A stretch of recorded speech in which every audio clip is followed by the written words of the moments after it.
जय हिंद दोस्तों। तो अपने भाई ये काफ़ी समय से ये चर्चा का विषय बना हुआ था कि ऐसे कितने लोग हैं जो अभी पहले से ही गवर्नमेंट जॉब में लगे हुए हैं। जैसे कि पुलिस की भी आई थी वैकेंसी, ग्राम सेवक की आई थी, पटवारी की आई थी। इसके अलावा पहले के एलडीसी के भी कुछ बंदे थे, वो फोर्थ ग्रेड के अंदर पेपर दे रखे थे। तो जो लोग उसके अंदर पहले से सिलेक्ट हैं और अब उन्होंने फोर्थ ग्रेड के अंदर अच्छी रैंक लेकर आए हैं, तो ऐसे कितने लोग हैं ताकि अपने ऐसा बड़ा बड़ा आइडिया लगा सके कि भाई कट ऑफ है वो और कितनी जा सकती है ताकि आपका सिलेक्शन हो जाए। तो एक बड़ा आइडिया है वो मैं आपको बता रहा हूँ। जैसे पुलिस के अंदर है लगभग 2560 प्लस लोग। इसके अलावा पटवारी जो अभी गई थी वैकेंसी, उसके हैं लगभग 1330 प्लस पोस्ट जो पहले से पटवारी में लगे हुए हैं और अब फोर्थ ग्रेड के अंदर लगे हैं। इसके अलावा ग्राम सेवक के लगभग 410 बंदे। पशु परिचर के जो 1470 है, ये पशु परिचर के अंदर भी रह सकते हैं। इसके अलावा फोर्थ ग्रेड पे भी आ सकते हैं। इनका थोड़ा ऐसे सस्पेंस चल रहा है। इसके अलावा परिचालक जो भी आई थी रोडवेज वालों के लिए, उनके लगभग 256 प्लस पोस्ट।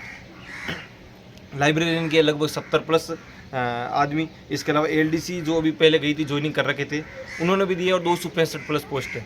यानी कि अगर आप ऐसे बड़ा देखेंगे तो लगभग ये हो रहे हैं 6500 के लगभग आदमी।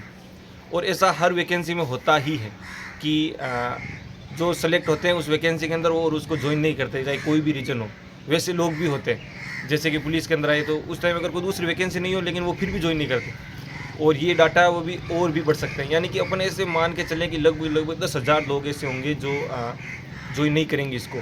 तो जो जिनकी रैंक पीछे है उनको शायद इससे काफ़ी फ़ायदा हो सकता है। अब एक सवाल आपके मन में उठना लाजमी है कि क्या 50,000 के अंदर जिनकी रैंक आ रखी उनका ही सिलेक्शन होगा? तो ऐसा बिल्कुल नहीं है दोस्तों। जैसे कि कैटेगरी से जो लड़के पास हो रखे होते हैं वो उनकी रैंक अगर 50,000 से ज़्यादा हो तो भी वो इसके अंदर आ सकते हैं। और जनरल की जो सिर्फ जनरल फाइट कर रहे हैं वो 50,000 के अंदर हो लेकिन फिर भी बाहर जा सकते हैं।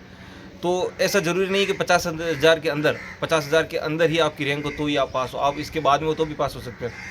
कैटेगरी के अंदर डेफिनेटली आपका नंबर आ सकता है अगर आप इसके बाहर भी एग्जिस्ट करते हैं तो। अब एक तीसरा सवाल ये आ रहा है कि क्या अब अपने को दूसरी तैयारी करनी चाहिए? क्योंकि अगर आपका इसके अंदर सिलेक्शन हो जाएगा तो भी आपको तैयारी तो करनी ही पड़ेगी। तो आप अभी क्या करें? अभी आप जिस भर्ती पर फोकस कर रहे हैं, 2026 के अंदर कितनी वैकेंसी आ रखी है? ग्राम सेवक की आ रखी है। इसके अलावा राजस्थान पुलिस की आ रखी है 4000 प्लस पोस्ट। इसके अलावा भी ये टीचर सेकंड ग्रेड की आ रखी है। रीड की भी निकट भविष्य में शायद आ सकती है। तो ऐसी वैकेंसी आने वाली, तो अपने को उस पर ही फोकस करना है क्योंकि आप इसके अंदर सेलेक्ट हो गए तो भी आपको तैयारी तो करनी ही पड़ेगी।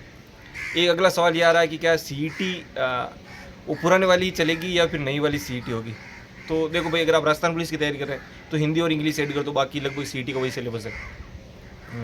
ग्राम सेवक की कर रहे हैं तो लगभग उसके अंदर आ ही जाता है, ऑल सब्जेक्ट होते हैं उसके अंदर। इसके अलावा आप एलडीसी की तैयारी कर रहे हैं तो थोड़ा इंडिया जी के वो आपको एक्स्ट्रा पढ़ना पड़ेगा, थोड़ा वर्ल्ड जीके के लिए थोड़ा एक्स्ट्रा पढ़ना पड़ेगा। तो लगभग आपका कवर अप हो रहा है। तो देखो, वैसे तो आपके अपने विचार हो सकते हैं लेकिन मुझे ऐसा लग रहा है कि अगर आप सीईटी की तैयारी करें उसके बजाय आप कोई ना कोई वैकेंसी को पकड़े और उसकी तैयारी करें। फिर जैसे ही सीईटी का एग्जाम आता है उससे आप थोड़े दिन पहले हिंदी और इंग्लिश होते हैं, क्योंकि इनका वेटेज कम होता है, हर सब्जेक्ट का कम वेटेज होता है। तो आपका एक सब्जेक्ट कमज़ोर होता है तो भी आप नंबर लेके आ सकते हैं। मेरे पिछली बार आए थे 244 नंबर, फिर नॉर्मलाइजेशन होकर 241 हो गए थे सीईटी ग्रेजुएशन के अंदर।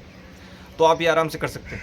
बाकी अपने 1000 सब्सक्राइब वो यूट्यूब पर कंप्लीट हो गए हैं। ये बिल्कुल आसान था, शायद आप लोगों का अच्छा सपोर्ट था, इसके लिए ये जल्दी संभव हो पाया।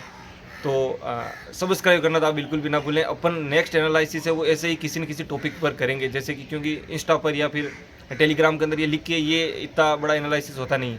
तो अपन यूट्यूब पर लंबा वाला लॉन्ग वीडियो अपलोड करेंगे और फिर अपन एनालिसिस करेंगे। धन्यवाद दोस्तों, मिलेंगे नेक्स्ट वीडियो में।